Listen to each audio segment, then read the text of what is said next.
Welcome back to the Travel Agency in a Year podcast. We are on day 9 and we are doing just fine. So we're going to talk about your goal setting and scheduling.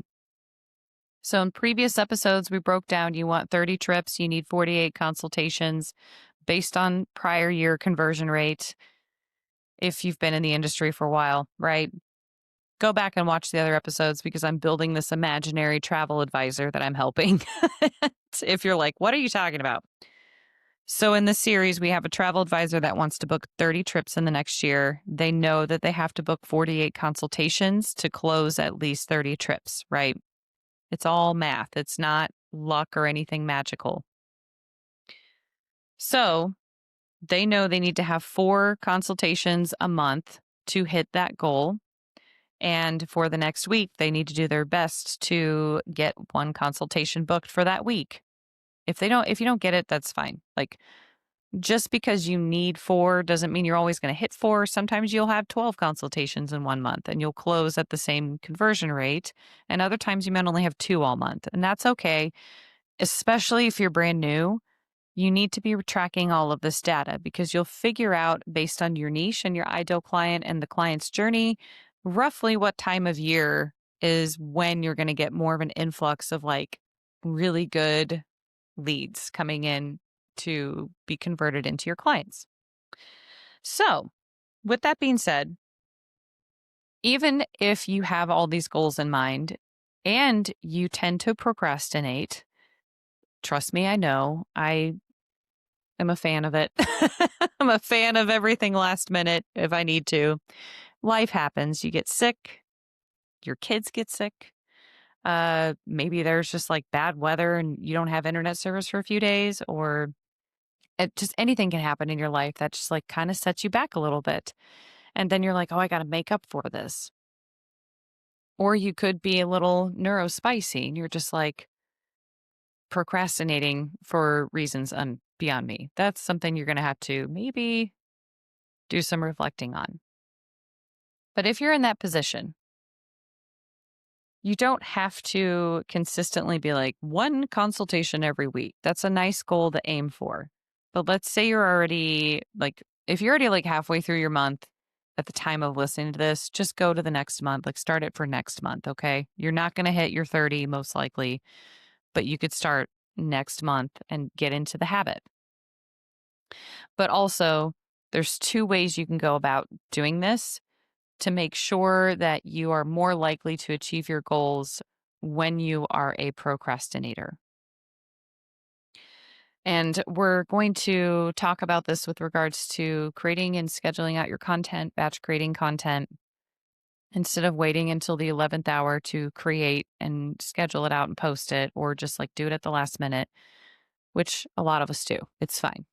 But instead of doing that, I want you to think about how most of us are trained in the industry. If there's a final payment date of the 10th, for example, on a client's trip, you want to pad that up just a couple business days on the off chance that you lose internet service or their card for some reason isn't going through. And to prevent them from losing their trip or getting any kind of penalties, we are all told you should pad the final payment dates just a little bit. Okay. Why not do the same thing with your goals?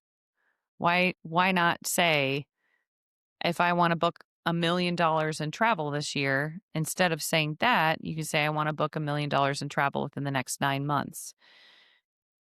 And I know you're like, what? I just set all my goals. What are you talking about? Now I got to redo them. Hear me out. You'll still hit those goals and you will hit them faster. And if you don't hit them faster, you still have a few extra months to catch up.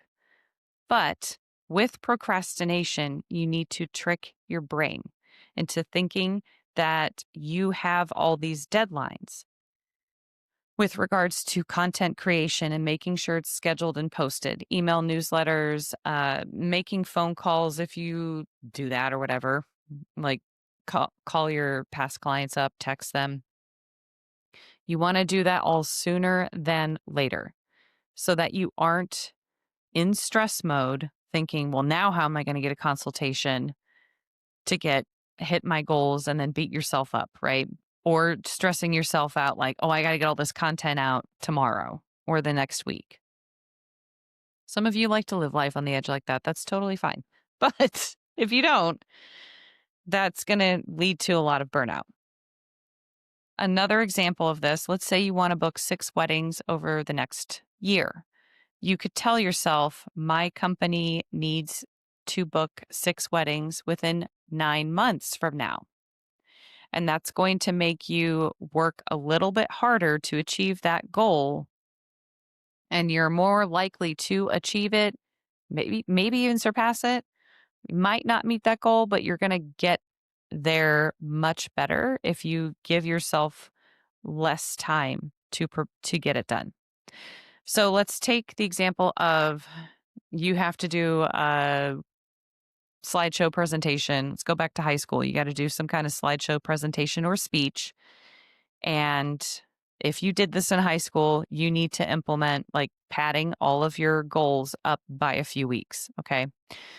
You have a presentation / speech. It is due, they give you at the very beginning of the semester. At midterms, this is going to be your midterm project. You can go ahead and start on it now.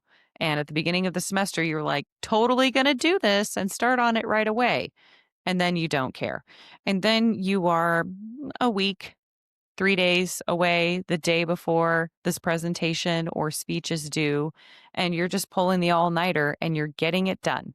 You still get it done. You still got a passing grade on it. It still happened, okay? So there are people who just operate more like this. And if you are one of those people from high school or college where you're like last minute on everything, then you want to set your travel agency goals up the same kind of way. Yes, it's the annual goal. And yes, you can write your own syllabus for the year or whatever.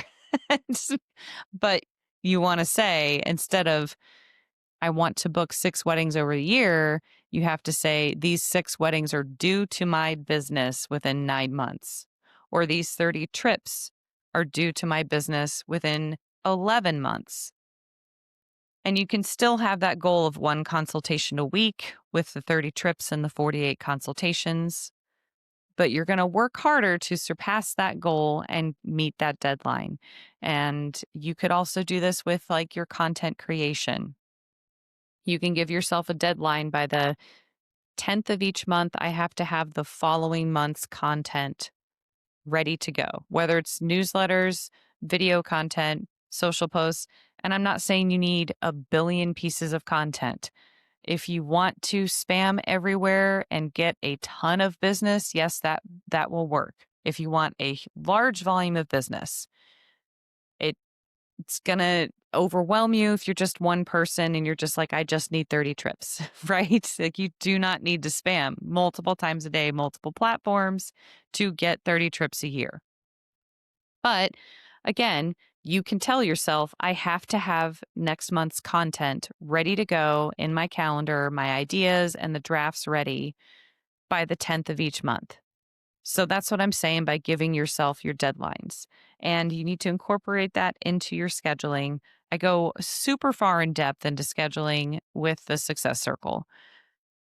I do, and we've gone in the last few episodes, like if you're working a full-time job or you have children at home and you're like, I really only have 2 hours like during nap time to dedicate to building this travel agency up, like working on admin and creative, like marketing aspects of things 1 day a week, you could just focus on like uh, content batching, content creation. A couple episodes back, I talked about doing this every Monday, like rotating through every week what you do during your 2-hour time slot for marketing. So you can make notes on your schedule when you're time blocking out, like this Monday. And you can even put reminders on your personal calendar or your travel agency calendar or both, and have the notification go off on your phone and give yourself like 24-hour notification reminder instead of like the 10 minutes. So that when you totally forget about it and you are not used to, you haven't developed this habit yet, right? You get that notification. You're like, okay, well, it's all nighter time. I got to get this submitted to my imaginary self. Not only will this help you like stay on track with your goals and kind of help you get used to understanding your scheduling, this will also help you when you are ready to outsource or scale and hire people to do it. You will have by the 10th of each month or whatever you choose. This needs to be done in the business for marketing.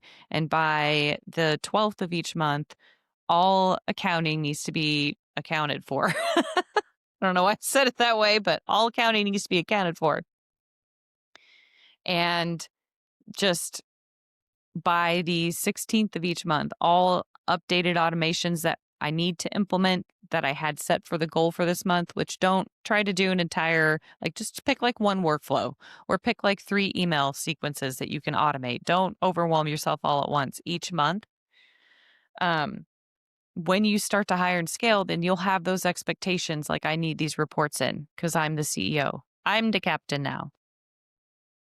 So, I hope this helps you all with your procrastination stations. I know I have a lot of students I mentor that are just like, I literally wait until the last second and I'm like, yep, been there, done that a few times. And it's just going to have to be a habit that you develop, but it will tremendously help you when you're ready to scale, when you're ready to outsource, especially if you're ready to outsource and you aren't just going to hire somebody, because you can shop around with like social media managers, for example. And if their process doesn't really align very well with how you do things, then don't hire them. Don't just hire someone because someone's like, oh, I use them and they're great. Okay, you do you, but they don't align with how you want to operate your business, then don't hire them. But it'll help you when you're ready to outsource. Like, this is how I do things. This is like all of these things that we're talking about in travel agency of the year is preparing you and the success circle for when you outsource. And I've had discussions with other entrepreneurs in completely different fields about how important it is to have an idea of exactly how you want something to run in your business, like a quote unquote department, before you start outsourcing, so that you don't blow thousands of dollars being disappointed because you're like, oh, this is the answer because you're being sold to. And then it's something that doesn't end up working out, right? So it's important when you're wearing all the hats to really understand what each hat is for. And in future episodes, we're going to talk about SOPs and all that fun stuff. But yeah, so I hope this helped you get some relief. And if you really need to scare yourself, then tell yourself you need a week's worth of content ready to go tomorrow. Like, you have no choice. You will lose your job. You can fire yourself. All right. So, tomorrow we're going to be talking about why it's important to give yourself your own PTO as a travel advisor in your business. And you need to like look ahead for yourself and to help you keep your sanity. So, have a great day, everybody.